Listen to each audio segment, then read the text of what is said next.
Holy shit. Okay, I'm recording this literally right as the post-race interviews are happening for F1. What a weekend, first of all.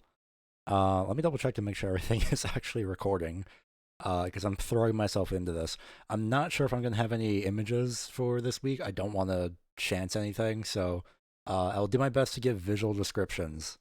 So I apologize in advance. I'll see what I can do, but wow, what a weekend in general. I didn't think I was going to go over Formula One, to be honest, but I figured I'd focus mostly on the lower series like Formula Three, Formula Two, and F1 Academy when that when that starts. No, apparently not.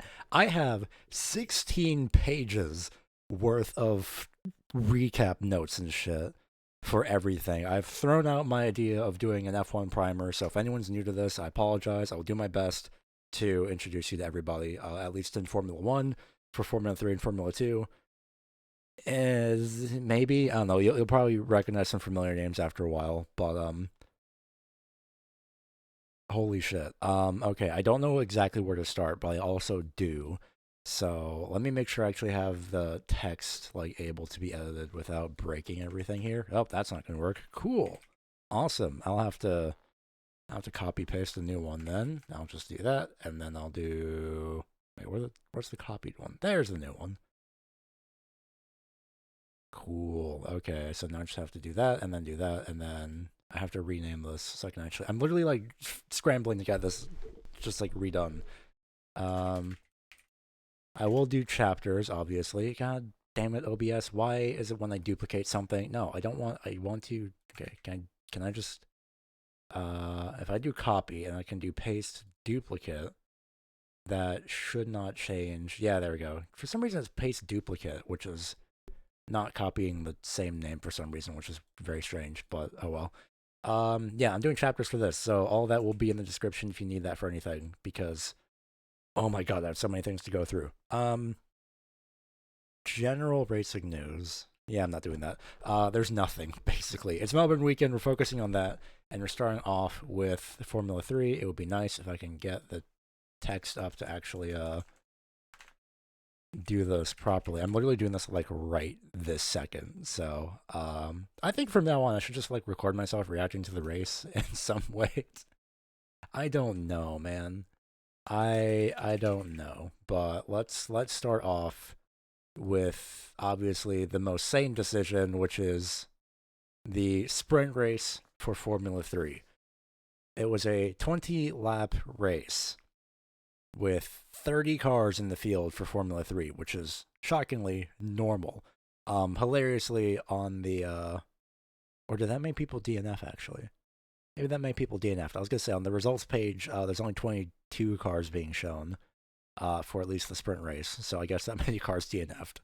I have to look through my notes. I've not looked since making those notes. I will have the post race stuff on the side just in case anything important comes through, which I doubt. It might be post race. For Formula 1, stuff might change. But anyway, Formula 3, 20 lap sprint race.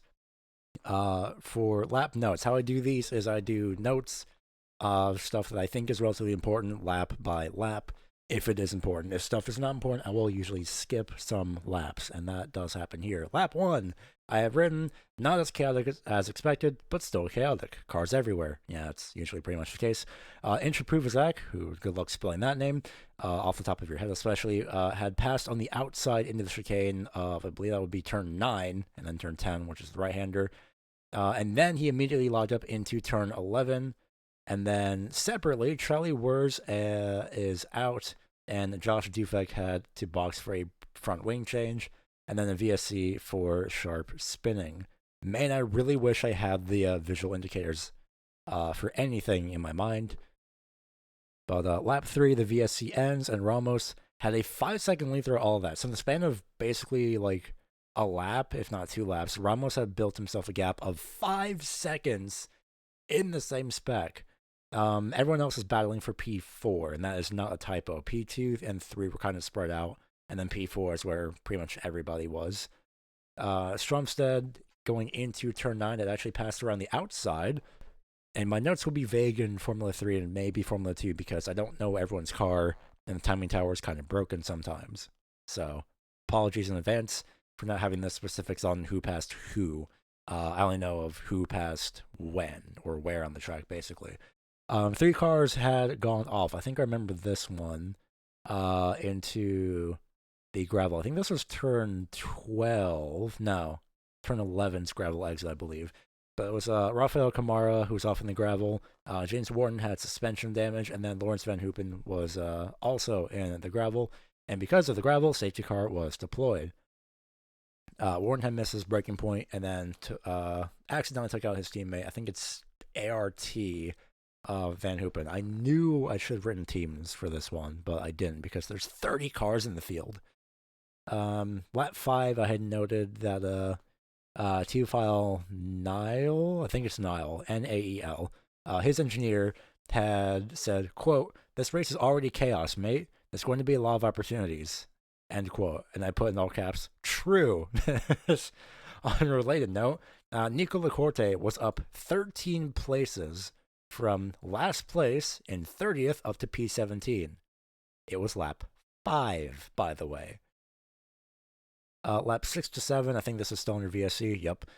Tim Tramnitz had pulled into pit lane and then drove through. Dufek was given a 10-second penalty for causing a collision.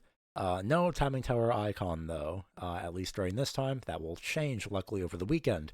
And then Tramnitz was slow again around turn 12, just about. Turn 11 to turn 12. And he had pulled into pit lane. I put engine sounds low on power, question mark, parentheses. Never heard an idle engine F3. Never heard an idle F3 car, though, to be fair, and parentheses. So I don't know what the cause was for Tramnitz DNFing, but unfortunately he did DNF throughout that. Lap number 9, we have a green flag once again. Yay! It's Nail versus Bedrin in Sector 1, and both of them clipped the gravel in Sector 2. Now, if I know my notes correctly, I probably put Sector 2 because it was probably turn 6. This will be a recurring corner for the entire weekend. Seriously, I wish I was joking. This will be literally a recurring corner for the whole weekend. What else? Stromstead had moved up to P8. I didn't get the name spelling. Someone with the indicator of GIU. That's the 3-letter indicator. I think it's Giusti, who is part of MP. Yeah, Giusti had fallen back. Lap 10, technically kind of sort of halfway. Solov goes too wide on exit. Why did I not put corners for that? But he does hang on to the car. Fun battles for around P10. Yeah, that sounds about right. I wish I put the corner for that for Solov. It was probably turn 10 exit, to be fair. Or turn 11. Or turn 6. Those corners will be recurring so much throughout the weekend. Gosh. Lap 11, maybe actually halfway. Stenshorn gets caught by Ramos in turn 1, or by turn 1, and then it's Belinsky versus Zagazeta, kind of, versus Intrapuvzak for P3. Belinsky, kind of, sort of, not really. I think he was just ahead of the battle for turn 2, for P2, so he was kind of on his own. Lap 12, I put top 5 within DRS range of each other. Ramos messed up turn 1 entry, question mark. I think he did. I really should have recorded these like right as they happened. That would have been stitched them together. That would make this so much easier. Maybe I should do that for the next weekends. I'll have to make a note of that. Anyway, Stenshorn tries to go around the outside into turn 3, but he is unable to get the nose there. And then the replay is that Ramos actually did lose time. His turn 12 exit was a clip to the gravel, and then he slid the tires on the exit of turn 13, which I think is the second to last corner of the right-hander, left-hander, wrong corner, just before pit lane entry. I guess technically is then slid the tires, but no. Lap 14, Stenshorn has a switchback attempt, emphasis on attempt, into turn number 3, and he just managed to show the nose, but didn't seem to be a real pass attempt. And then a plus 10-second time penalty for Wharton for causing a collision. He was P27. I'm sure this will be very devastating for him. We move on to lap 15. A pass for P4, where P4 had dropped back by 2 seconds. I have no idea what happened there. It's either P4 dropped back 2 seconds, or the entire top 3 spots had just driven away.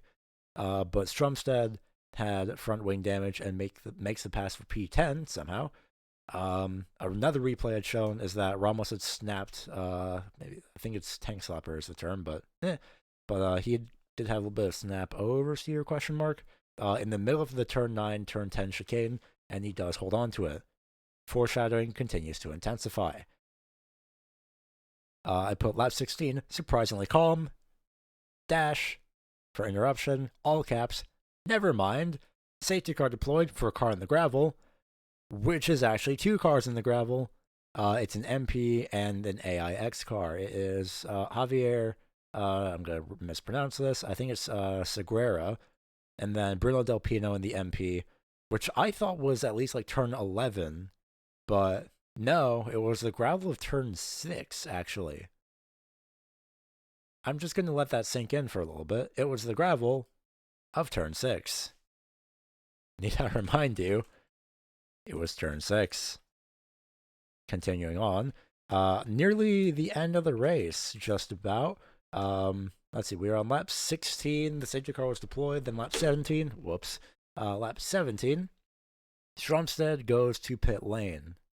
I'm not sure why he went to pit lane. I really need to make better notes in the future. I'll make a mental note of that.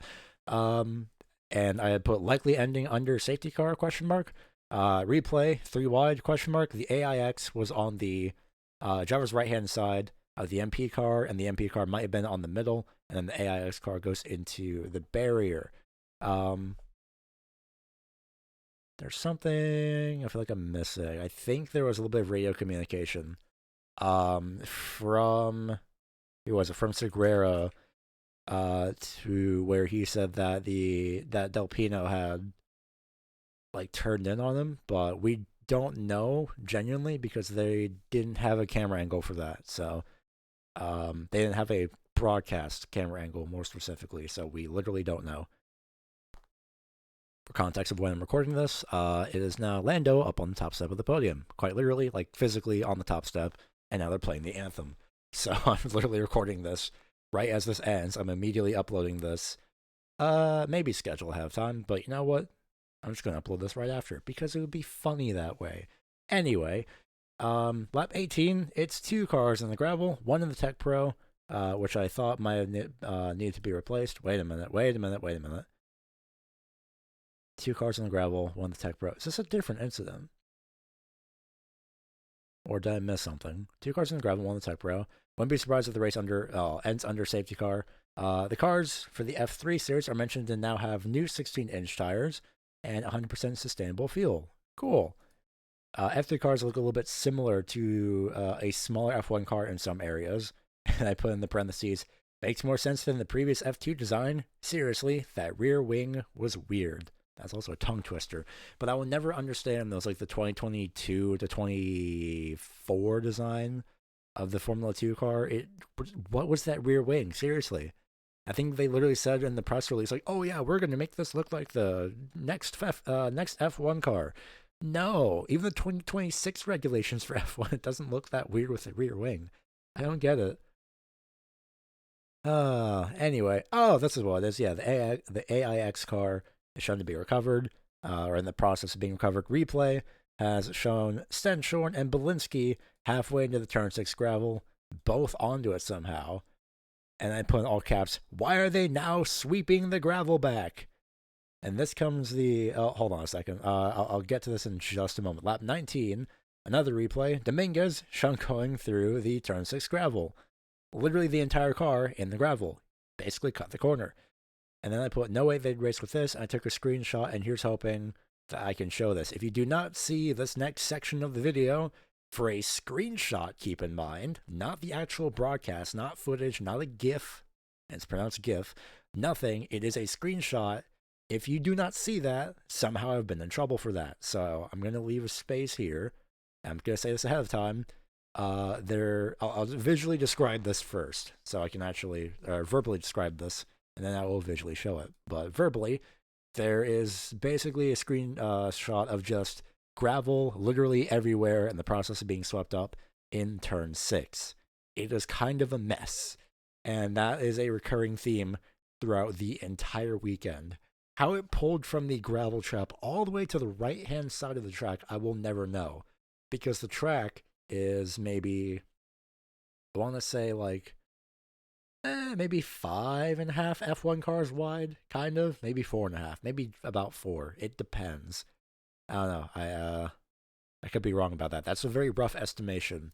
Here's the part where I put up the screenshot, and if you do not see the screenshot, this is for somehow if the automated system catches what I'm saying here. This is for demonstrative purposes. I am not showing the actual broadcast. I will not show the actual broadcast. I'm not being paid for this. Oh, it's raining in Melbourne again. That's hilarious. Okay, here's the screenshot.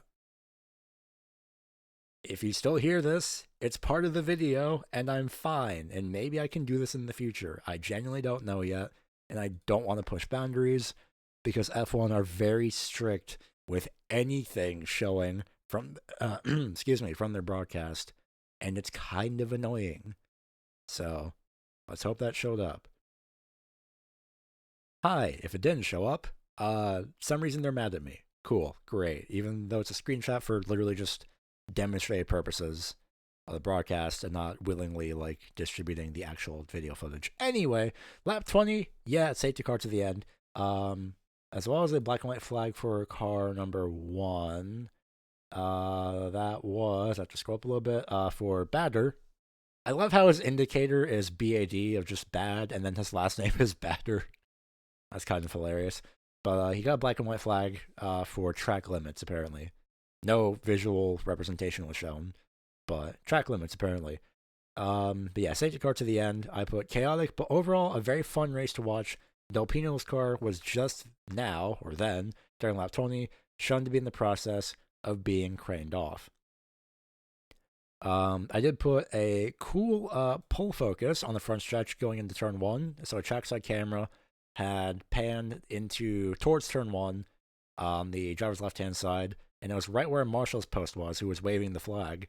And then they pulled that focus from the cars to the flag, and it was very subtle, and I loved it. I want to know where I can submit my application to do stuff like that. That would be fantastic. In the meantime, Intrapuvazak, interestingly, was in the gravel on the turn 12 exit after the race. I wish I was joking. That actually happened. For some reason, he just overshot the turn 12 exit. At least it was after the race, but like under cooldown lap speed too. Like, come on. I guess I guess he like lost grip or something. I genuinely don't know what happened. But the finishing order for the Formula 3 sprint race of the cars that actually finished are as follow. 42 minutes. Oh my gosh, I knew it was okay.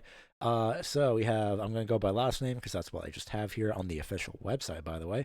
We have Ramos, Stenshorn, Belinsky, Intrapuvazak, and Zagazeta through the top 5. Then it's Bedrin, Niel, it might be Niel, Solov, Voisin, and Leon from 6th to 10th. And that's Ugo Chukwo, Boya, Taponin. I'm going to say his first name in this context because his last name is kind of awkward, but it's Christian Ho in P14. Xi, whose first name I don't know. I think it's Xi, XIE, in P15. High tech, apparently. Bicorte, P16. Sharp, 17. 18th is Batter. 19th is Marinangeli. Maybe. P20 is Dominguez, and then P21 is Giusti, and then P22 is Dufek. So that is the Formula 3 sprint race. There are 7 DNFs in total. Chemnitz may have been on track in P26, but I genuinely don't know. But basically, P23, at least it showed on the timing tower, P23 all the way to P30 were off/out. So I don't think Chemnitz was able to finish the race. I don't think he counted, basically. But moving on to now the Formula 2 sprint race. I have to do this properly. Hold on. Nope, not. Hold on. There's a thing I missed there. To remove in the text layer. As you can tell, I'm literally doing this right at the last second, so it's going fantastic. All right, Formula 2 sprint race time. Quick sidebar. Formula 1 free practice 3. Behrman had caught the grass and spun to the gravel within the first 3 minutes of the session. It was the turn 11 gravel. Behrman, what are you doing? What happened? Why? Anyway, the actual F2 sprint race, 23 laps. 12 returning drivers and 10 rookies. Nearly half the field of Formula 2 are rookies. Absolutely insane. And we do, spoiler alert, we do go full distance. 3 wide into turn 1 on lap 1. Martins was on the grass. Basically just missed the entire corner. I think his right sides were on the curb. His right side tires were on the curb, but his entire car was basically in the grass. So that was great. So Dirksen had gone to the lead. Fornaroli up to P2. And I think it's supposed to be Miney, who was off in the gravel on the turn 10 exit by the end-ish of the lap. Victor Martins also had damage, apparently, and he pulled off at the entry to turn 5 to turn 6. I think it was the entry to turn 6, but the runoff on the left-hand side. I put in parentheses, not even a sector yellow, because they did wait a little bit. The car had let go of him on the entry to turn 5, and he just lost the rear of the car and slammed into the wall on the left-hand side. I wish I could describe it more. I should really involve clips or something at some point, but if I visually do that, I'm going to get deleted from the internet for distributing footage that's paid. So, maybe I should do top-down stuff. That'd be funny. Just 2D representations. That'd be even more work, though. Finally, on lap 3, a sector yellow, which turns into an eventual VSC, when P7, which was Sebastian Montoya, was already passing where Martins had pulled off. I see that the race control of Formula 2 has not changed. Man, I don't get why they have such slow reactions. I will always cite the fact, I think it was Baku 2023. I think it was the sprint. No, it might have been the feature race where there were 3 cars, maybe 4 cars off in the barrier in Baku in turn 1. This is a quick sidebar, but they were off into the barrier in turn 1. They waited until I think Behrman had gotten into the lead on the other half of the track, basically where Sector 2 ended, I think where Sector 2 began, actually. And they waited until then to actually throw the VSC. It's there's a car under another car. Where's the immediate safety car? Or the immediate VSC? Just something. That shouldn't have been waiting. I know there's halos. I know the drivers were fine. But that kind of reaction should have been immediate VSC, because you can't miss that. But just put me in control of Formula 2 race control. I would love to do that, unironically. Please, that'd be fun. Anyway, the VSC ends on lap 4 when Dirksen is 1 second ahead of Fornaroli. Browning and Verschoor are in striking distance. I believe that would be P2 and P3. I get better with my notes for the weekend, I swear. Remember, 16 pages. I am on currently page 4. It's going great. It's going to be a long video. Bogdanovich, where's Bogdanovic? That's Bogdanovich. He just gets by Stanek, I think it's Roman Stanek, in turn 11 on the outside. My goodness. A replay shows of Gabriele Mini getting hit by Pepe Marti in turn 11 for P8. I really need to be better with the descriptions, because I only have what my notes are and I don't have visual representation. I'll learn about this later, next weekend, I swear. Oliver Gotha has just enough of a nose to get by the Gomez, who squeezes on corner exit of turn 13. So just enough of a pass. Maybe I'll remember. It's been a long weekend. Don't judge me. Lap 6, his safety car deployed for Esterson, being stranded in the turn 6 gravel. Cool. Seeing a pattern here. Apparently he just literally snapped loose on his own. He did a whole 360. By the time he was midway, at the apex of turn 6, I think he was genuinely 180 degrees facing the other direction mid-spin. So I don't know what happened there. So safety car has been out for 3 laps. On lap 9, I put Dunn, who had come across the radio saying, "My leg is getting a cramp." I'm sure he's fine. Lap number 10, commentary has now pointed out, quote, "Been under the safety car for a while, haven't we?" End quote. And I put, "Yeah, that's typical F2 at this rate." And then, and right as I was typing that, commentary, I think it was Alex Jakes, had specified, "Yeah, the safety car's been out for 10 minutes. And I put in all caps, 10 minutes? And then immediately, of course, right when that, well, not immediately, but like a little bit after that happened, maybe like 10, 15 seconds, suddenly the safety car's in that lap. Who would have known? Wow, shocking. Lap 11, we have a shockingly calm restart. Stanek with some good defense for into turn 11. I think it's either, I don't know if I meant to put for turn 11 or for P11, but regardless, I think it might have been P11. No, it was, no, turn 11. Stanek does defend well against Montoya. It might have been for the, probably P8, if not around there. Lap 12, Dirksen clears 1 second over Fornaroli, just in time for the first DRS zone. And then Bogdanovic, I'll get that right, does a 360 spin at turn 9, literally like the mid-chicane. Somehow everyone avoids him. So he tried to do a pass around the outside, but he didn't. It was on an Invicta, I remember that, because they kept putting out the neon yellow car being like directly in someone's mirror. Fair enough. But he did not sweep into the apex entirely, so he's about a car width wider, maybe car width and a half wider than he wanted to be. So when he tried to turn back for turn 10 to get set up for the right-hander of turn 10, the car just spun immediately.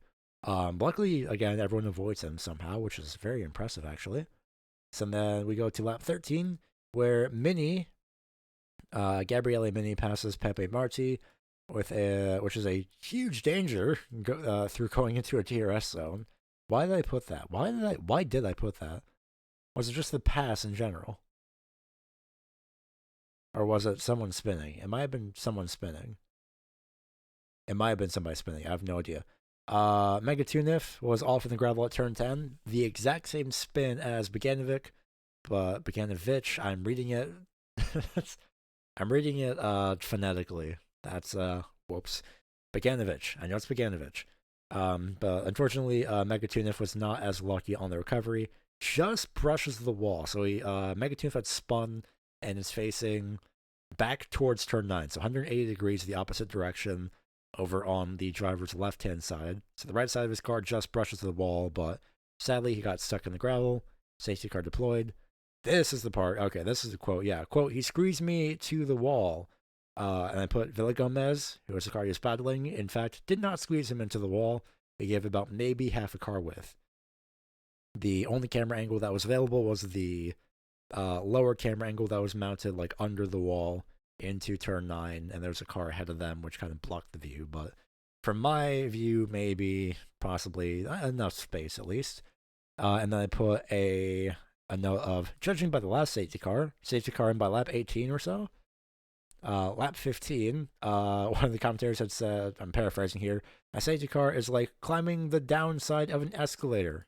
Love that. Actually, like a very good analogy. That's what I'm looking for. It's getting late. No, it's not. It's not 11:30 where I'm at. Jeez. It's been a long day though, that's for sure. But I like that analogy. The safety car is like climbing up the downside of an escalator because your lead just gets crushed. Stanek's engineer on lap 16 has said, quote, it's not about making the pass, it's about forcing the mistake, end quote. Shockingly, safety car in on lap 16. Weird. Lap 17, Berkson. There's no Berkson. Did I mean to type Joshua Dirksen? How did I type a B? Oh my goodness. As you can tell, I kind of like half type, half read these when I'm still watching the event. So, oops. But Dirksen, I guess, goes really early in turn 11. He is leading at this time. And Ratomo Miyaza is off the track at turn 10's exit gravel? Turn 10. I wonder if I meant to put turn 11 or turn 12 there. Because turn 10, unless this was later in the... No, that was later in the lap. I get better with my notes throughout, I swear. Dirksen on lap 18 has once again built a gap to Fornaroli, and Shields gets passed by Bogdanovic, I said correctly this time, in turn 3 for P14. So, as a pass at least. Lap 19, Gabriele Mini tries to pass Montoya on the outside of turn 3, but Montoya was able to defend. And then we head to lap 20, where the gap is 1.5 seconds from Dirksen to Fornaroli, And Stanek, I think he was third at the time, sets the fastest lap. Lap 21, nothing to note. Yay. A fun note I put, lap 22, Alex Dunn, McLaren Jr., passes Arvid Lindblad, Red Bull Jr., in turn 12. That's it. And shockingly, a not chaotic finish by lap 23. Everyone was actually pretty spread out. So the sprint race results for Formula 2 are Dirksen in first, Fornaroli second, third is Luke Browning, fourth is Verschoor, Stanek P5, Montoya sixth, seventh Gabriele Mini, eighth is Pepe Marti, ninth is Alex Dunn, 10th is Lindblad, and then we have 11th through 18th being Gotha, Miata, Villagomez, Boganovic, Cordial, Miney, Shields, and Bennett. I have not heard Bennett's name at any point throughout that broadcast, now that I think about it. Interesting. Very, very interesting. But we move on. In the meantime, relatively pretty good race. A lot of fun to watch. This entire weekend was a fun watch as well. And now we move on to the Formula 3 feature race, where it is supposed to be 24 laps, but it was actually 23 laps because there's 3 laps and a rolling start behind the safety car due to, guess what, wet conditions. This was basically all today. The day I'm still recording this for the next like 20 minutes. At least it's still the same day for the next 20 minutes for me. Austria 2023 was the last full wet race for Formula 3, apparently. Fun. Nothing of note during the formation laps until, here we go. Stenshorn's radio was, quote, no more rain expected for the next 25 minutes. Maybe some more rain at the end of the race, end quote. And then Camera's radio is, quote, 1 more formation lap. So 4 formation laps instead. I put actively raining, though. But they do end up doing a rolling start. The cowards. I'm joking, by the way. Lap 1, a whole paragraph of notes. Yay. Where we have a green flag. Wow, who would have thought? Camera creates one hell of a gap right at the start. I put everyone survives turn 1, comma, somehow. Yeah, that sounds about right. Tremnitz nearly touches the wall when he's trying to pass Bedrin into turn 3. I think I remember visualizing that too. He was trying to pass on the left-hand side of Bedrin and kind of squeezed himself in a sense, I would say. Stromstead creates a bit of a gap as well. I think that's to turn 2. Stenshorn sends it into turn something. For some reason I didn't make a note of that. Oops. On the left side of Belinsky, and then Belinsky tries to fight back, but the safety car comes out for 2 cars off in the grass at turn 10. Somehow, on the right-hand side of turn 10, not the gravel, but the grass. You know, the thing you would take a lot of effort to spin into. It is both Nikola Solov and Callum Voisin, where Voisin tries to roll forward out of the grass. Spoiler alert, unable.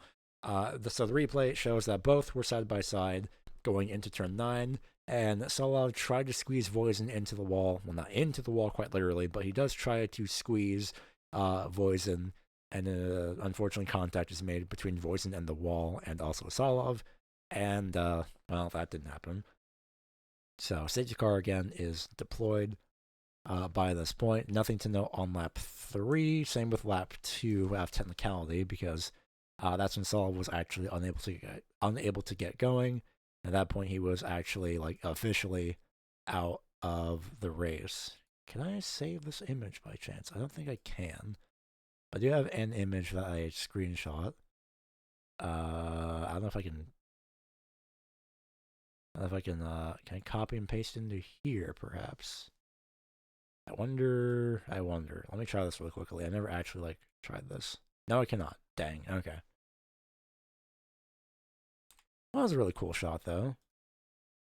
Oh, I guess I can't. I guess we'll find out with the turn 6 screenshot. We'll find out together if I can do images at all, because this replay screenshot is pretty good. But first of all, we have to get to lap 4, which is, quote, I think we're going to have rain in the next 10 minutes from Bedrin's engineer, and Solov's car still has to be pulled off. Maybe back running next lap, which is lap 5. Engine Puvacek's radio is paraphrasing, light rain at the beginning, increasing heavier by the minute. Again, paraphrasing. Shockingly, safety car ending. I was right with my prediction. Yay. Camera with a very solid restart. I said insanely solid because I think he did manage to actually get himself a gap as well.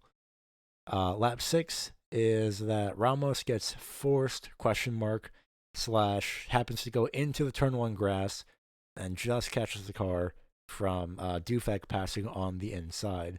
I put definitely could have spun into the racing line if he didn't hold on to it. So it was a very, very good save. Man, I wish I had the screenshot. But it was enough that basically the entire car was like on the literal grass and actually splashed up some of the standing water there in turn 1. So it was one of the trackside cameras with the Louis Vuitton logo in the background. It's one of the slow-mo shots too. Very pretty. I liked that. I'm a sucker for cool shots in sports. And by sports, I mean racing, because F1 does a fun job. I like that. In the meantime, not for me being a nerd about that, gap is 0.9 seconds from Camera, who's P1, to Stromstead in P2.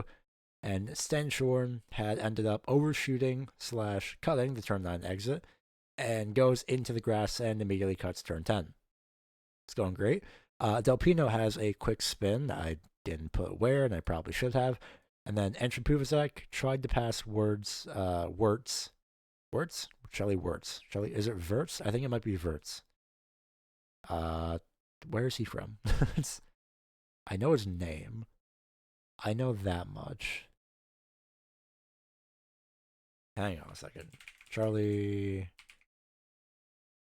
Where is he from? Austrian. Okay, so might be Charlie Wirtz. Interesting. I could be wrong with that. Anyway, Intrabuzak tried to pass Wirtz at least 3 different times in the final sector. Somehow unable to. Lap number 8, and yes, I'm intentionally skipping ahead. Nothing happened on lap 9. Lap 7. Skipping ahead of myself here. Lap number 8, Stenshorn had sent it on Ugo Chukwu into turn number 3. He made the gap and the car stick somehow. Apparently it's Lewis Sharp. Interesting. I don't remember that being his first name, but the Sharp misses the braking point in the gravel.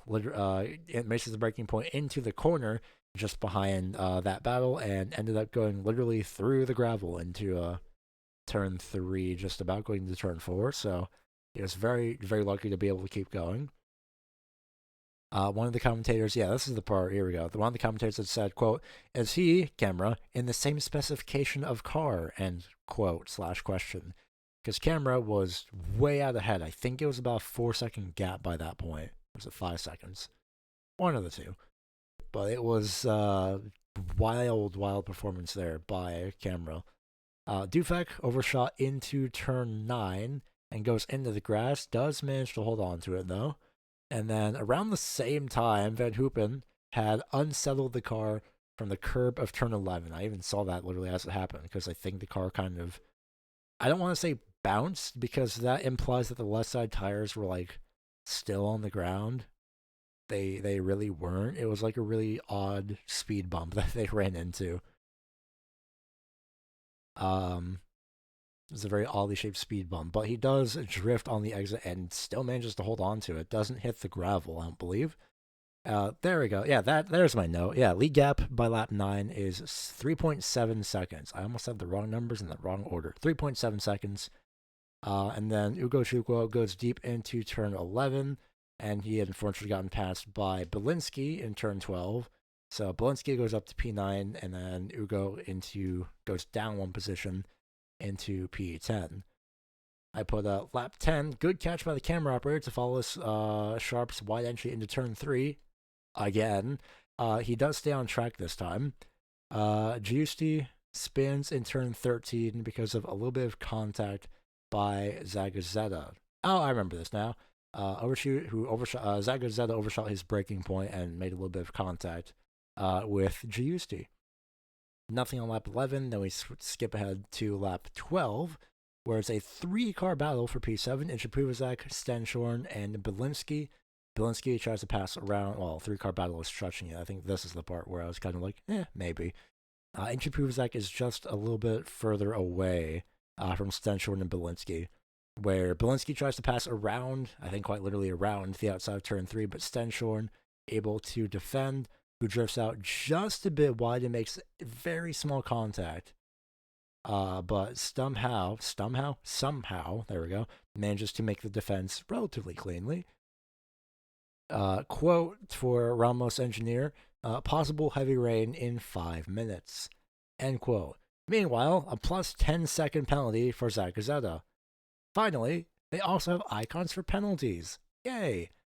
It only took them way too long to actually add icons for penalties, and I can say this now as if it was a spoiler, it doesn't really matter.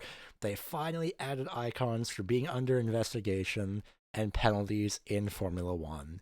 It only took them literally since the new graphics package, I think in 2022, for them to add a simple icon pack. Cool. Great job, guys. Fantastic. Anyway, lap 13, it is Christian Ho who is out in turn 6. Cool. I also have a screenshot attached here on my Google Doc, but I can't screenshot it from the Google Doc, which is kind of annoying. Starting to think I should save these, but we'll use this one as a trial to see if I'll get sniped off the internet just for showing a screenshot of a visual indication. So, we'll see. But the replay of the contact is on lap 14, mid-corner of turn 5. Christian just loses traction on the rear. It actually tracks out wide. He was fine, like, apex of turn 5. And then on corner exit, he does track out normally to the gravel, but by that point, his car was kind of pointing towards the right sidewall, so maybe like 30 degrees to the right, and then he just spun all the way around and then hits the rear of the car into the barrier. By this point, it is also now pouring. Well, at least what I thought was pouring.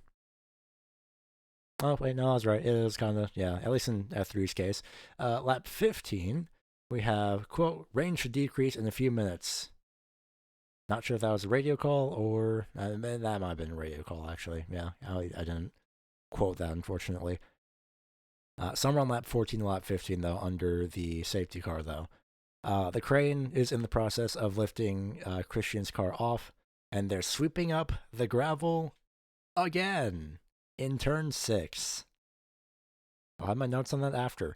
Lap 16, car is being shown to be pulled behind the wall, and the gravel is swept off the racing line, but because they were kind of caught mid-sweep, it was kind of collected in a weird-shaped line, squiggle thing, off the racing line, luckily, but still kind of weird.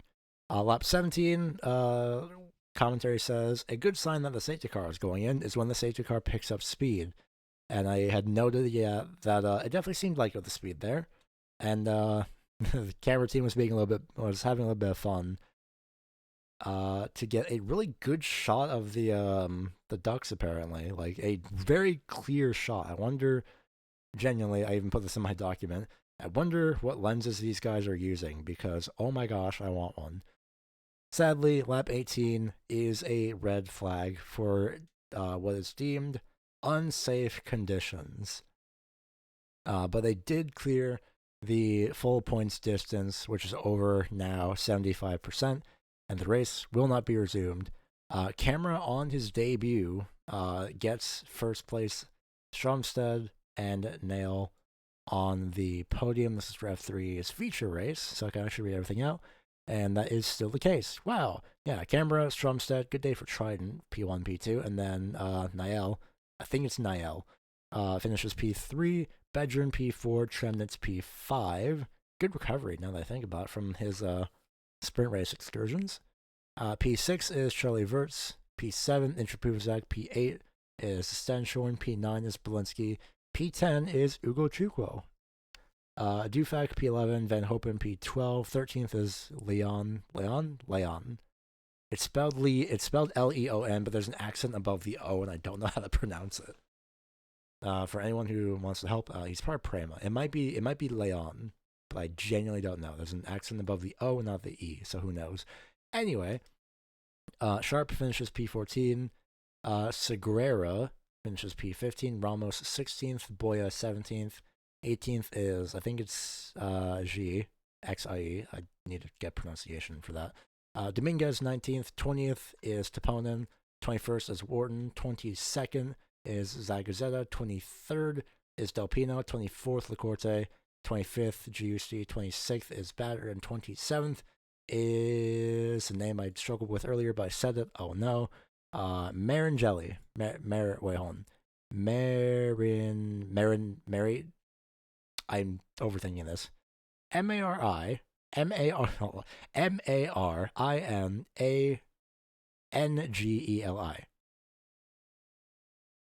I think it's just Marion. I think it's Marion Jelly. I think I'm tripping myself up over the like a couple other letters, but it's fine. Overall, very fun Formula 3 race. It was genuinely, again, a fun watch. This entire weekend has just been a fun watch, basically. And I will 1000% get to that. We then move on to. All right, there we go. Now we move on to the Formula 2 feature race. Where we start with an aborted start. We didn't even get going, and already it was an aborted start. Immediate 10-minute delay by default. On the radio, it was first the Invicta team, where they had said, quote, "So they aborted the start because Vershoor is having an issue, and everybody was still at the car." I was very confused, and I kind of missed the last part of that, but I'll get to that. At least in the moment, I missed that last part of it. Gabriele Mini's radio is, "Rain will stay as it is for the next 30 minutes. And then we get Vershoor's radio, where it's, quote, "So, if you want to stay here and race," there's a period there instead of a comma, interesting, "you will get a drive-through penalty, so it's better to take it and have a pit lane start since we caused the delay," end quote. And then this is where it starts to set in for me now, and it did then too. Alex Brundle's guess is that it was too many personnel at the car at a certain time frame before the race, which is basically like at a certain time on the grid, you have to have a certain amount of personnel. I think it's a maximum amount of personnel within 2 minutes left or something around there. I think it's 2 minutes left. So there is that. I'm fidgeting with my phone case, so if you hear that in the background, that's my bad. That's what that sound is. I'm fidgeting with my phone case. It's very clicky. Anyway, I had made a note that says, "Rain looks like it's coming harder than the end of the F3 race." This is during the point where they're doing a formation lap. And it's a red flag. No surprise. Alex Dunn had been stalled in the pit lane entry. I'm not kidding. He stalled at the one pit lane entry. I have a screenshot of this. I wish I could copy it directly from the Google Doc. That would be great. But then it would be a screenshot of a screenshot, and then that would just be really strange. So maybe I'll make a PowerPoint or something. I don't know. But it was bad enough that Dunn had actually turned off, or no, I think he had a mechanical issue. We don't know yet. I don't believe. I can look though. To see if there's anything here. No, nothing. All right. Interesting. Ooh, that is a note though that we'll keep in mind. Yeah, Alex Dunn had actually gotten out and pushed the car for a bit, maybe I want to say maybe 50 meters down the pit lane, but then he was told to get back in the car. But when the marshals were pushing, he actually caught them. They're actually smiling to each other, which is very nice. I like that. Even they thought it was funny. I liked that. The medical car was doing some reconnaissance laps, and they were how everyone now says schmoving, because oh my gosh, they were moving. The body roll of the car actually occurred a little bit at a couple points on their reconnaissance laps. It was insane. But 12:15 local time, which was basically 45 minutes after what should have been, no, hold on, not 45 minutes. I think it was an hour. No, I was right, 45 minutes. Yeah, 45 minutes after the race should have started. It's one more hour left in the F2 block to get the cars rolling, which they then say the cars will get rolling at 12:18 local time, local being Australian time. Then the formation lap has managed to start out of pit lane. Yay! Crawford's radio had come across saying, paraphrasing here, 24 minutes of racing, only about 12 laps. The mandatory pit stop is still lap 7 or later. And then the car spun under the formation lap. I don't know if they got the driver yet. I thought they actually mentioned the driver, but it's not like it matters. Stanic's radio, it might have been Stanic, I believe, who actually had said, it's raining even more again. And then a red flag again. And I put, at this point, with 15 minutes left on the time block, by default, it would be 5 minutes left of racing. And then, guess it would be no race with a minimum, parentheses, question mark, 10-minute advance warning. And I was right. Because of the unsafe conditions, the sprint race, feature race, did not get going. So that was interesting. Genuinely quite sad because that would have been a very fun watch, but understandable. I'd rather that they play the benefit of the doubt and not have another Freca Spa 2023 question mark where that was bad. Freca shouldn't be racing on Spa in the first place, but Spa doesn't deserve to get the flag for bad race control decisions. TLDR, for anyone who doesn't know, quick side tangent. There was a Freca race, I think it was 2023, where it was a one-lap dash so with 2 laps to go, it was safety car, and then the race control called safety car in, so it would be 1 lap, I think, of green flag racing under basically like heavy spray conditions, and there was a fatal crash on the Kemmel Straight. I think it was not Eau Rouge, it was not Radion, it was the Kemmel Straight. And that was because of just basically the heavy downpour, I would say, and very stupid decision by race control. I mean, Freca shouldn't be racing on that large of a track in the first place. It's a 7-kilometer track, and it's like the ruling for NASCAR. Any driver that is 17 or younger, so basically an ARCA in a sense, they are not allowed to run on the super speedways because that is actually, shockingly, who would have thought, dangerous. And they do not want to be liable for anything bad happening to someone who is not an adult. So that is something I believe Freca should start doing. I didn't even look at their calendar for this year. So I since nothing happened with Formula 2's feature race, I'm going to look at the Freca calendar real quick. Freca calendar 2025. If they're going to Spa again, I'm actually going to be quite annoyed. I looked at this before, apparently, because this marks as a hyperlink that I have visited. Calendar and results. So we got Messiah Spa is the second race of the season. Oh, it's literally in wait, no, that's May 5th. No, hold on. May 18th. I forgot it's day and month for, not the US for, date displays, but really, second race of the season? Spa? Why Spa? They have really good tracks, though. Like, they have, Misano, Zandvoort, Hungary. Okay, everything except, France. I actually forgot the name of this. It's, Le Castellet. Power Card. That's the track. Gosh. It says a lot about that track, for me at least. Then they have Imola, Austria, Barcelona, Hockenheim, and then ending in Monza. It's just fucking get rid of Spa. Do a doubleheader somewhere else. I don't know what to do Spa. They shouldn't be doing Spa in my opinion, but that's just me. Anyway, I mean realistically that race control person should be rightfully fired, but that's a whole huge side tangent. But no race unfortunately for Formula 2, and that does it for Formula 2. And now we move on to, as I click the wrong button, it should be properties. There we go.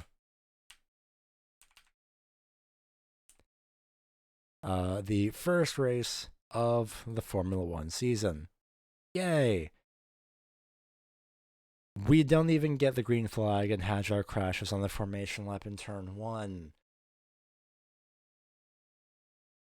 Hajar crashes on the formation lap in turn 1. On the formation lap in the first corner. I'm not going to rag on him. It's not like you would hear this. But I'm not going to rag on him. Because he was very emotional, and I do not blame him. but how is my only question, which actually happens a lot throughout this race. Is just how and why. So everyone does. They still form up. The start got aborted. I think they did a second formation lap. That one was fine. And then we get going, and immediately do in-head crash. And I think like turn 5. I just watched this. I should know this. I literally just watched this, and I should know this. What's it turn 5? Shit, I actually forget. All I know is that doing wrecked, basically, in like the first lap. The rear wing was definitely off the car, and 2 rookies were out already. It is obviously safety car deployed. Oh, yeah, turn 5. I literally put the note right there. I'm getting ahead of myself. Man. But yeah, he crashed out turn 5. It looked like it was just wheel spin, maybe. Aquaplane question mark, just the tires.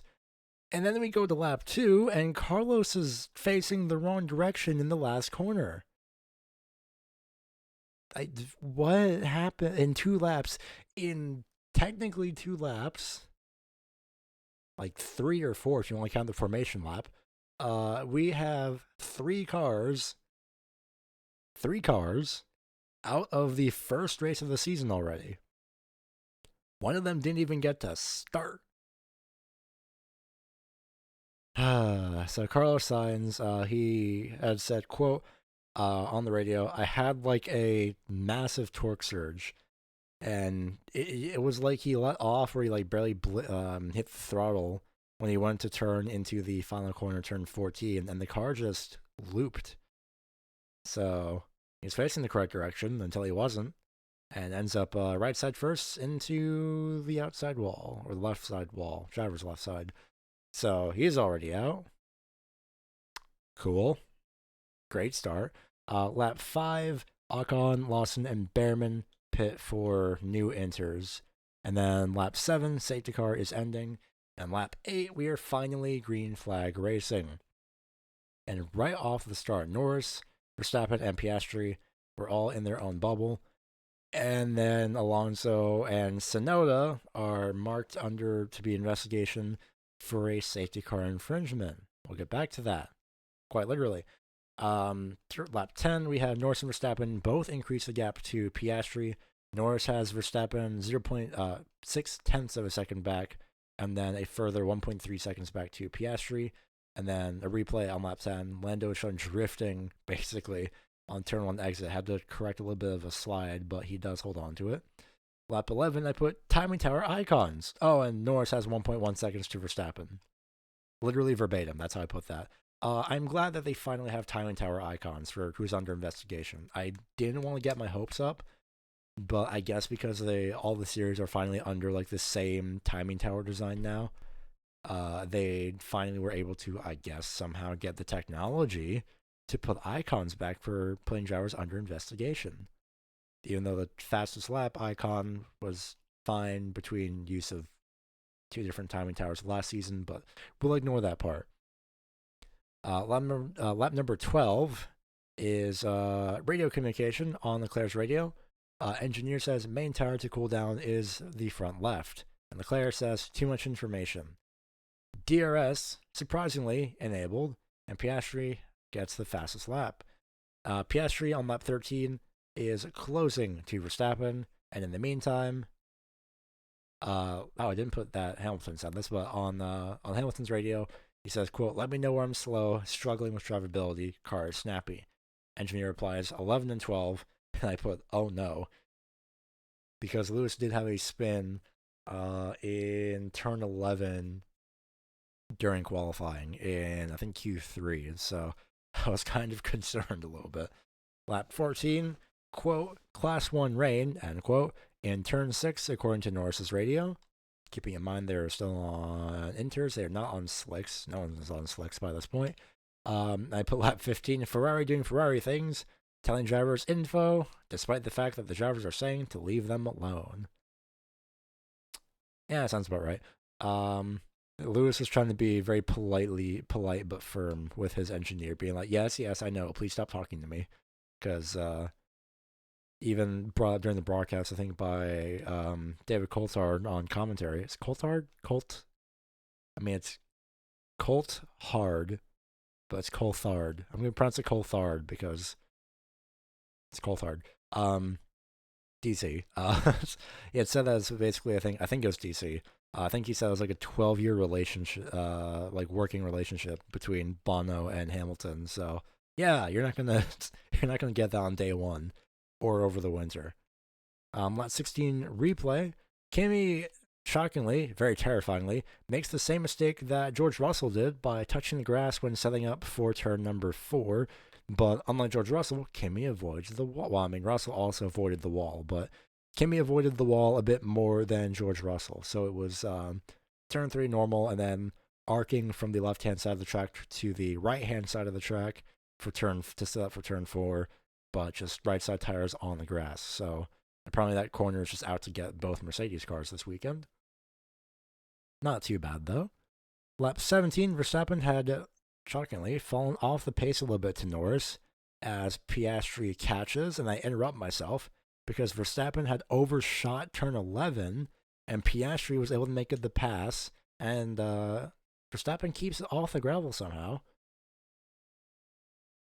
But Piastri now up to P2, Verstappen down, shockingly, to P3 by this point.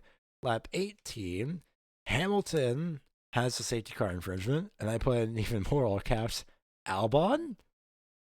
As with literally question mark, exclamation point, exclamation point, exclamation point.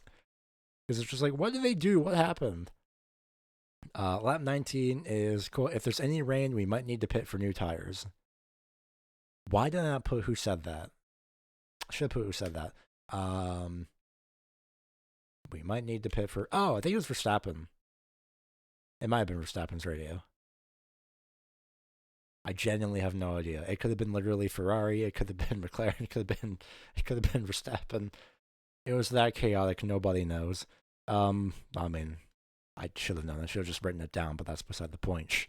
Anyway, lap 20, Alonso, Tsunoda, Hamilton, and Albon are all luckily cleared of a safety car infringement, and Liam Lawson had barely just got by with passing Ocon in turn 9 after touching the grass as well. He got very, very, very, very lucky. He does get by Ocon. I think it was on the outside, and then tracks a little bit wide with the right side tires going into that grass, but he just holds on to it. Not that he snapped loose or anything, but he got very lucky. Lap 21, I put, genuinely surprised Albon is holding strong in P7. In Williams, Hamilton stuck in P8, 1 second behind. Sounds about right. Lap 22, rain incoming again. Quote, rain will stop in 3 laps from Piastri's radio. And then the Alonso Gasly battle graphic was shown. I say battle graphic, but it was more like the lap time comparison graphic, but the visual was still showing Albon and Hamilton for some reason. Strange decision. Lap 23, Hamilton comes across the radio saying he had lost gear sync, but commentary says he's usually given a position on the wheel to fix that issue. Luckily, spoiler alert, I guess, he does manage to complete the race, so he does fix that issue. Lap 25, and that's not a typo, Piastri closing in on Norris. Hamilton is trying to get by Albon in the meantime, but with no luck. And then Leclerc comes over the radio with, is there a leakage? I have the seat full of what feels like water. I'm going to paraphrase because I didn't write it word for word. But then the engineer came over and said, well, then it must be water then. And then Leclerc replies back with, oh, we got wise words today, don't we? And it's just like, ooh, man, we're starting off strong with the radio communications at Ferrari today, aren't we? It's the first race of the season, guys. Come on, calm down, please. Why can't you just be friends? I put something in parentheses. Oh, yeah. This is the part where I put the gaps that they showed them in the timing tower instead of just full last names. That is a gripe I do have with TV direction. For some reason, for this race, they showed the, I think just this entire weekend, including Formula 2 and Formula 3, they showed the last names more often than they did the actual, like, time differences, or they didn't pull down the timing tower. They didn't show the timing tower as quickly as I was expecting It's very strange. So, but a minor gripe.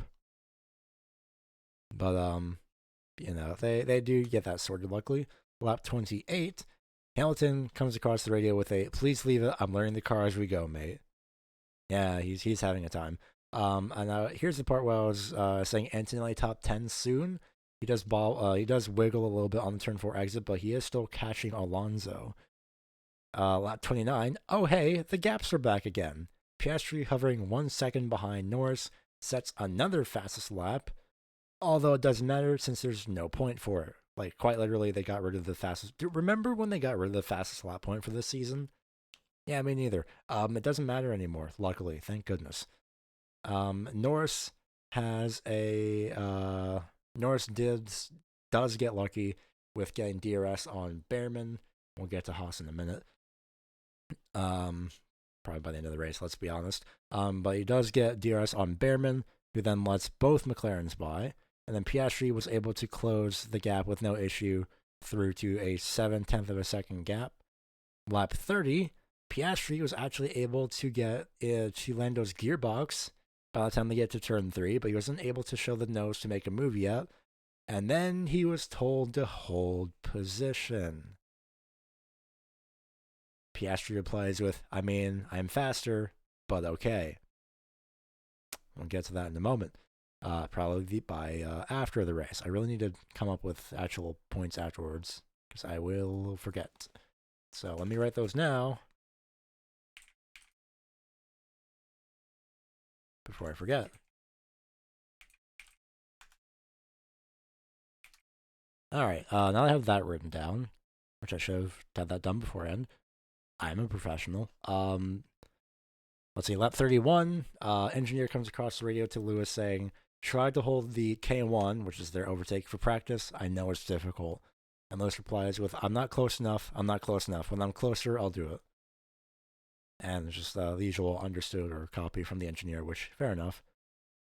Lap 32, Piastri goes wide, exiting turn 6. So getting half the car, tripping over my words, getting half the car into the gravel. And he goes from 7/10 of a second back to 2.5 seconds back.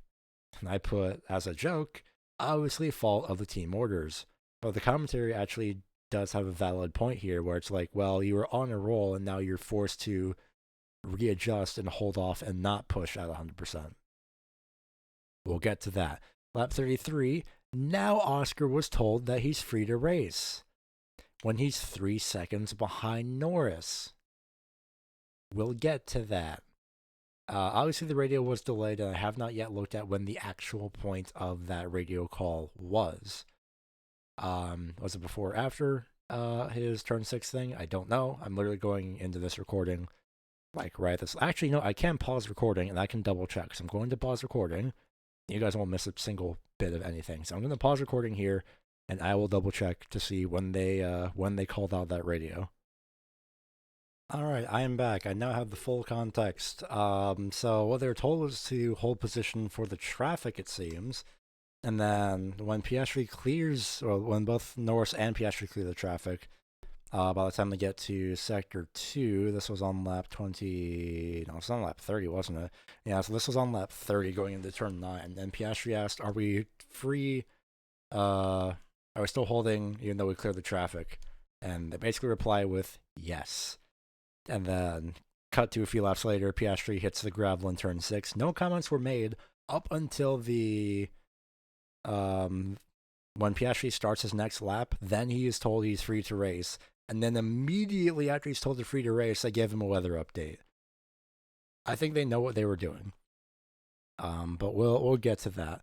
Lap 34, Alonso is out. A 4th DNF for another rookie. What a shame. What a shame. No, genuinely though, it was genuinely unfortunate. So because of all this, obviously safety car deployed. Because Alonso's right rear wheel just does not exist properly at the correct angle. Ferrari go on to hard tires. The top 5 of Norris, Piastri, Verstappen, Russell, and Leclerc continue on. I'd say Ferrari with hard. Oh, yeah, Ferrari getting the hard tires out. I Really should type clearer, but I don't. Lap 35, McLaren double stack.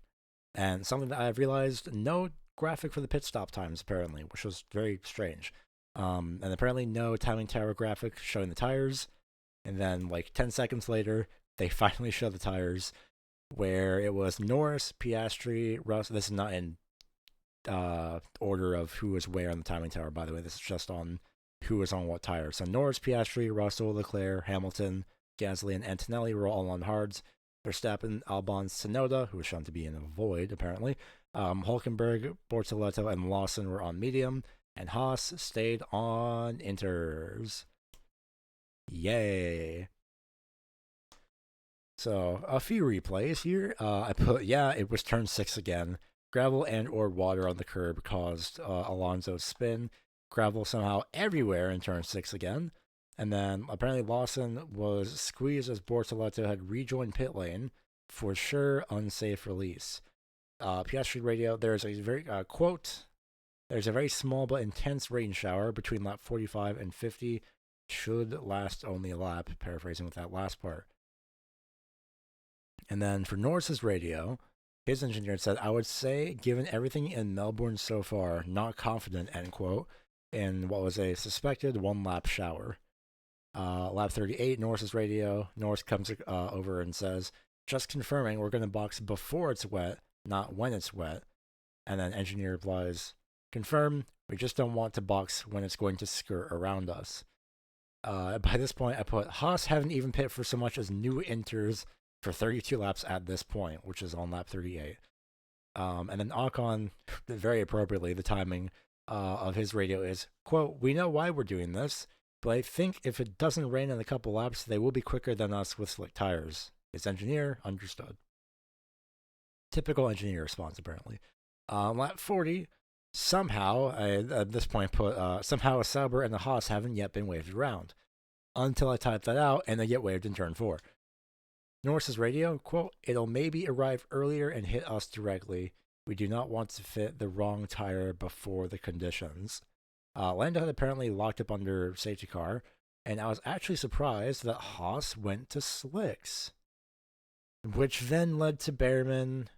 Remember, Haas got waved around. This is like in sector 2, where about turn 9 is. No, turn 4. Sorry, turn 4.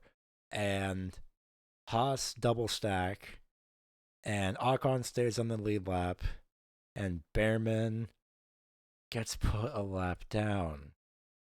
So on lap 41 for the leaders, when Behrman's trying to exit, he nearly spun, both, whatever, in turn 1, and he is then trapped a lap down, and I put comma, unless race control wave him around, and luckily they do, but by that point they had called the end for the safety car by the end of that lap. Cool. Great job, guys. Great job, Haas. Piastri was on the gearbox of Norris in turn 11, just trying to say, hey, go. And lap 42, of course, we're green. Clear dry line by this point for all the slick tires. Leclerc's radio, in 3 laps, class 3 rain expected, lasting for 2 laps. I put, literally no one knows. Because it is, all we know is that it's maybe going to rain. Probably.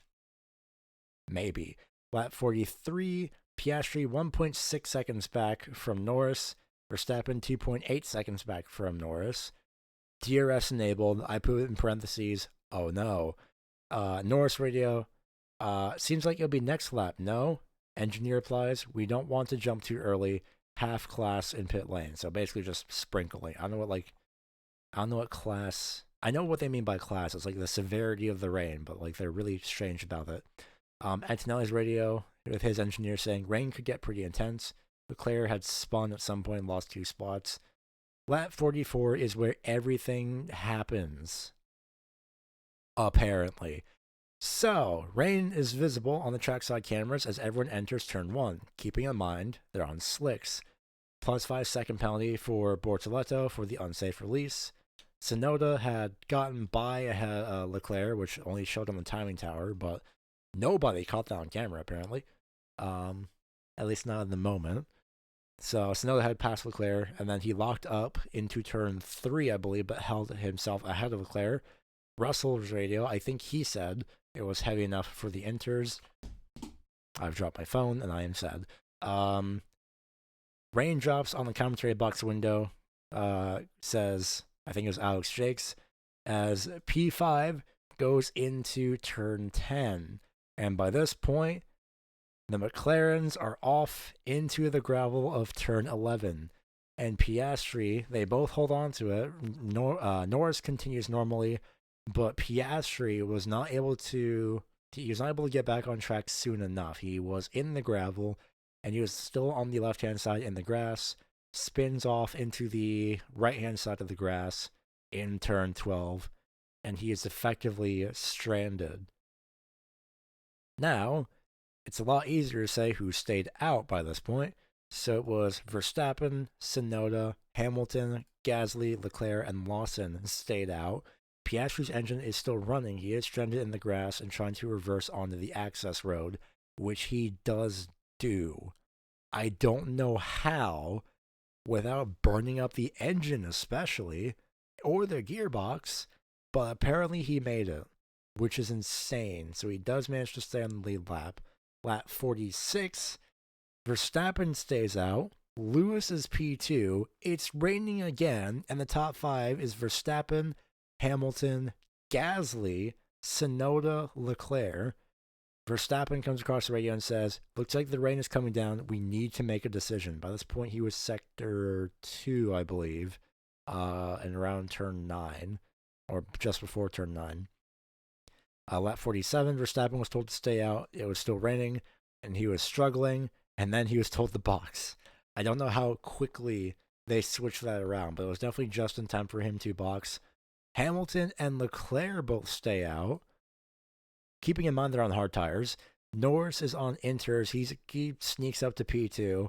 Hamilton, his engineer says, this is the widest part. We are leading the race, end quote. And then Lawson is into the turn 1 wall. We get back to that. And Bortoleto is off the track in the final corner. Norris into the lead. Safety car deployed, literally in that order on lap 47. Oh my gosh.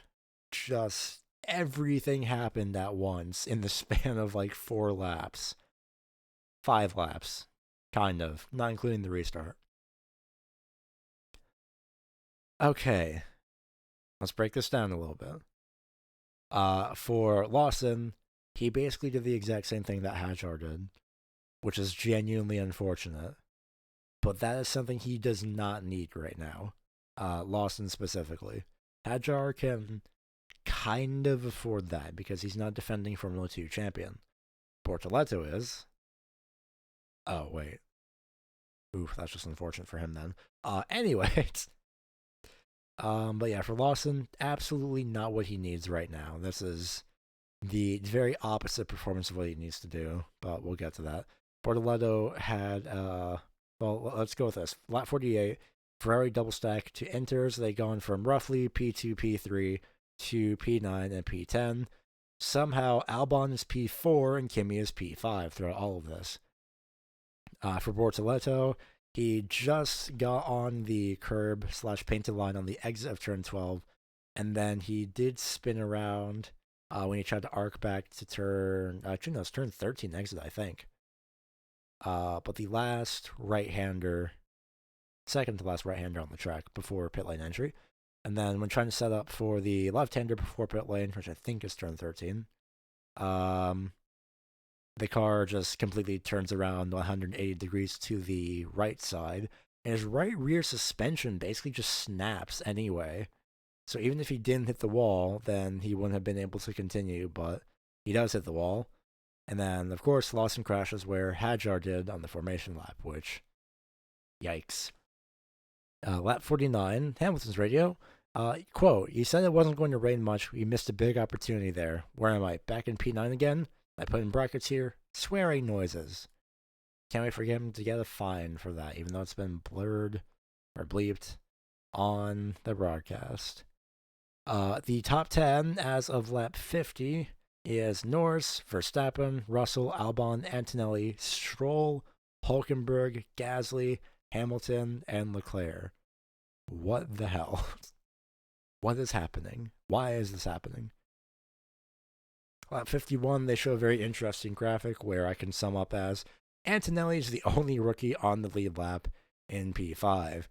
Behrman is technically still running, but he's not on the lead lap. He is a lap down. We'll get to that. Lap 52, green flag. Verstappen was unable to get going fully. He did wheel spin on the restart. So Norris did manage to make a 1.2 second gap between himself and Verstappen, where Verstappen has about a gap of 6 to 7 tenths to Russell in third. Leclerc goes around the outside of Hamilton into turn 1. He did lose a bit of traction and just barely, with the rear tires of his car, brushes the front wing of Hamilton's car. And I put, can't wait for him to get a penalty for that. Because judging by how Shanghai went, Leclerc is probably going to get a penalty for just existing near Hamilton, apparently. But we'll see how that goes. I hope not, genuinely. I should look at the decision documents while I actually have the chance to do so. I'm going to have to do this for season 2025 as well. Still got unsafe release. We have a provisional classification. So they have not finished reviewing everything yet, basically. Interesting. So read the provisional classification. Once we get to that point, oh my gosh, Kimmy's name is actually like his full name. It's in smaller text. That's actually kind of funny. Anyway, where was I? Lap 52, right? Lap 53. I put possible battle between Albon and Antonelli ? There's Leclerc chasing Gasly, who had shown the nose around the outside into turn 9, but backs out. But I think it was Gasly, or was it Leclerc? I actually don't remember. One of them just barely brushes the grass on the left-hand side. No, right-hand side, and it was Leclerc. On the straightaway between turn 10 and turn 11, Leclerc was pushing so hard on the right-hand side, his right side tires went onto the grass, I'm 90% sure. So he got very lucky that he wasn't turning any more than he already was. Definitely struggling to catch up to Gasly, or pushing to catch up to Gasly, but he was catching up to Gasly. Lap 54, Antonelli is closing in. Gasly overshoots turn 1 and goes one car width wide. So that means Leclerc moves out to P8 and Hamilton is able to follow him up to P9.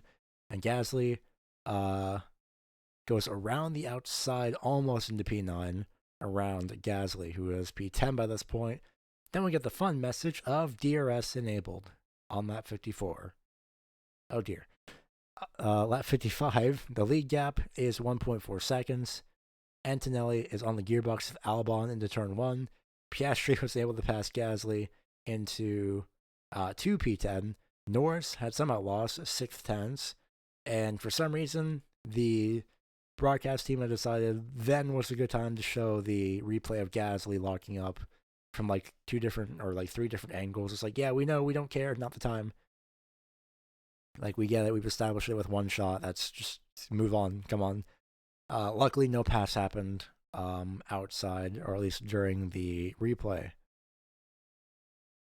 Which then also means, lap 56, Verstappen is in DRS range, 0.7 seconds back. Norris's radio from his engineer, the pace is in the car, do not overpush it. Into turn 9, barely on the gearbox, Antonelli does get by Albon for P4, and then immediately gets noted for an unsafe pit release. Oh yeah, I should probably pull that up on the documents anyway. Has that been, I think he's car 12, right? Yes, he is. All right, I'll read that in a second. Lap 57, it's a 6th tenth of a second gap between Norris and Verstappen. And Verstappen just barely slid the rear of the car on turn 1 exit. And then Antonelli's unsafe release is then marked on the last lap under investigation. This is literally in order of the things that happened. Verstappen was not able to close the gap because of the dirty air, good call by commentary, in the turn 9, turn 10 chicane. And then Antonelli gets posted for a 5-second penalty for an unsafe pit release. But Norris does hold off Verstappen for not only the first GP win of the year, but I think, if I remember correctly, he has finally broken the curse of starting in first place. Finally! Yay! Awesome! It only took until the new season for that to happen. So the top 10 up the line were Norris, Verstappen. This does include the penalties, by the way. So it's Verstappen. Nope. Wrong car. Wrong car order. Wrong order. Norris, Verstappen, Russell, top 3. Albon 4th. Antonelli 5th. Stroll somehow 6th. Hulkenberg somehow 7th. Leclerc 8th. Piastri 9th. Hamilton 10th. Wait. Oh yeah, I just put everybody else afterwards. And that's Gasly, Tsunoda, Ocon, Behrman on the finishing car order. Now, let's read this document here. 5-second time penalty. Car 12, Antonelli was released in the path of car 27, which I think is Hulkenberg. Car 27 had to brake and take avoiding action. Well, shit. What lap was this one? What lap was this one, actually? Time 16:16. I didn't see what lap this was. Interesting. But I find it genuinely interesting that they... Oh, what's the provisional race classification? 25 CET.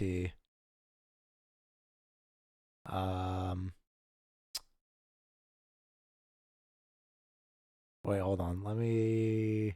Car 5 also got unsafe pit release, Bortoleto. Oh, right, yeah. This is at the same time. Wait. No, hold on a minute. No.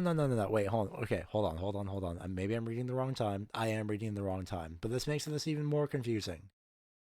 So you mean to tell me, okay, let me put into context what I'm looking at here. I mean, I could share screen this, to be fair, but let me put into context what I'm reading here. Gabriel Bortoleto's time, the time that he committed the infringement of an unsafe pit release during the race, local track time, I think, was 16:16, so 4:16 p.m. That is the exact same time as Antonelli's unsafe pit release. Bortoleto's document, which is document number 40, it's free on if you go to, that's going to be a long hyperlink, so let's see. It should be fia.com/documents/championships. And then if you go from there, it should just take you there immediately for Grand Prix of Australia. So it's document number 40 for Australia. But the time that document was filed was 16:53. First of all, why? Then again, fair enough. But then the document for Kimi Antonelli's time, 16:16, same exact time infringement that Bortoleto's time happened, but the document wasn't submitted until 1800 at 6 p.m. Why? Why did you do that on the last, there wasn't one person, there wasn't at least 2 or 3 people that couldn't look at that and go, oh, yeah, that's unsafe. All right, throw the penalty. Did all of them have to look at everything or something? I genuinely don't know. That is very confusing. I actually have no idea.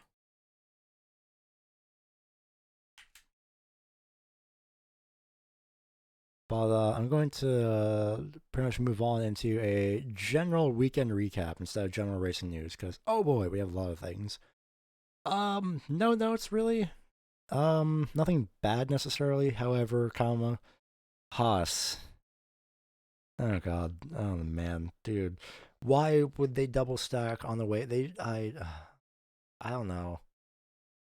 I mean, going to slicks was probably a good idea, but doing it on the wave around where you're guaranteed to basically just go back to a lap down again. They have had a mess this weekend. You can't see the expression, but in my head, it's I'm rubbing my temple, my eyes are closed, I'm just leaning my head in my hand. I am so tired.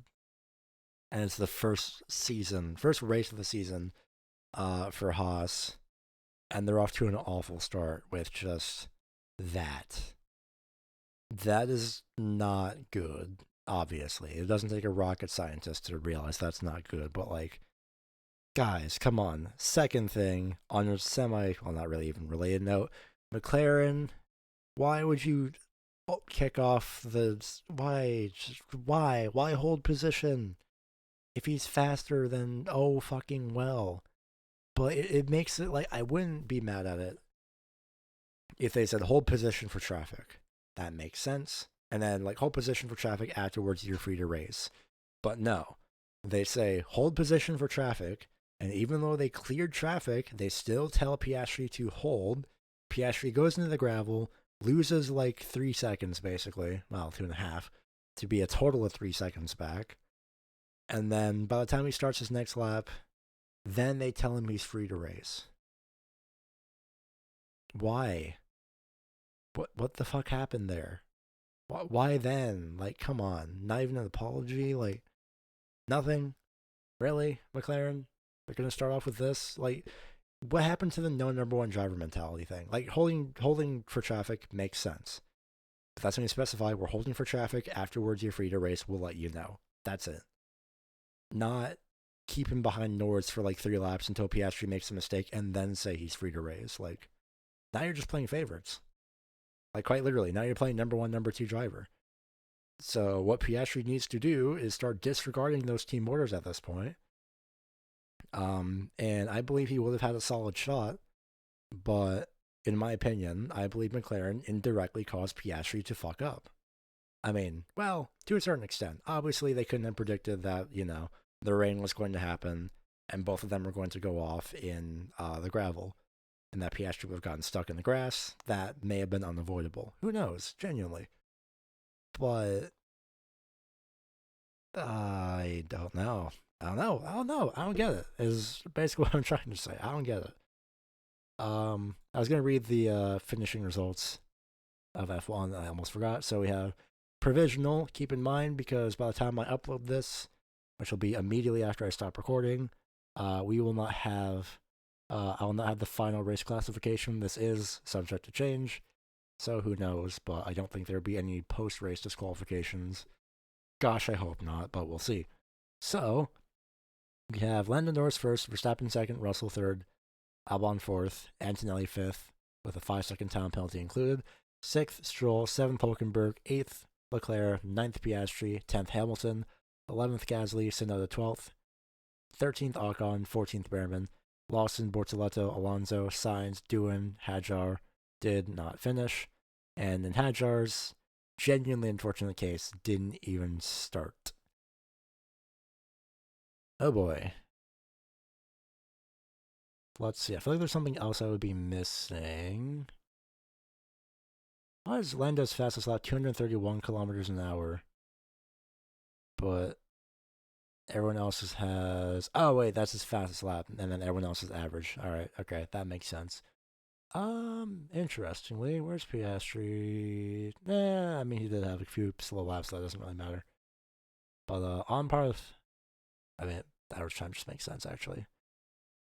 But, luckily, no fastest lap points, so thank goodness. So, Drivers' Championship is obviously Norris, Verstappen, Russell, Albon, Antonelli, Stroll, Hülkenberg, Leclerc, Piastri, Hamilton.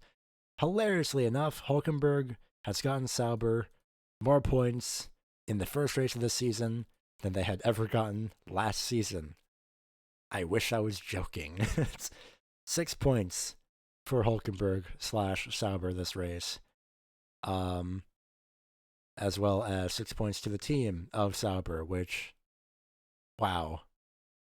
Literally just, wow. Do we have on the website, hold on, let me look on the main website. I wonder if they have the, if I go to results and go team standings, do they have a provision? Oh, they do. Thank goodness. Okay, that helps me out a lot. Perfect. So, team standings are McLaren in first with 27 points, Mercedes second with 25 points, Red Bull third with 18 points, Williams in fourth with 12 points, Aston Martin in fifth with 8 points, Sauber in sixth with 6 points, appropriately enough, Ferrari in seventh with 5 points, Alpine, Racing Bulls, and Ferrari, Haas. Read that in the wrong order. Alpine, Racing Bulls, and Haas, or the engine manufacturer by mistake, all with 0 points. How the fuck did Stroll get to P6, by the way? Like, genuinely, how did he get there? He shouldn't be... He lucked into that P6. I'm telling you that.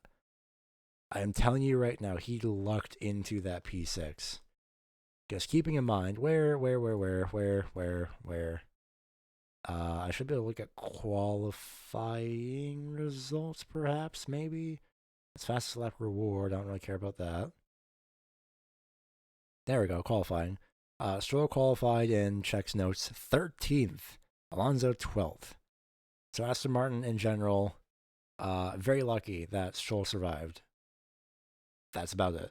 So that does it for this weekend, and I'm about to immediately upload this. I'm going to do one more refresh. Watch as I'm uploading this. They're going to have like one more document of the actual like final classification, and like 3 cars got disqualified for like low fuel level or something.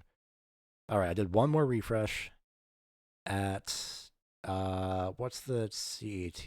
Hold on, what? Because I want to get this like really like synced up time. Is it in CET, which is Central European Time? It is 8:48 Central European Time, which is the time that the upload documents, or that the document times go for. The published time is time zone. Gosh, Central. Let me try this again. Central European Time.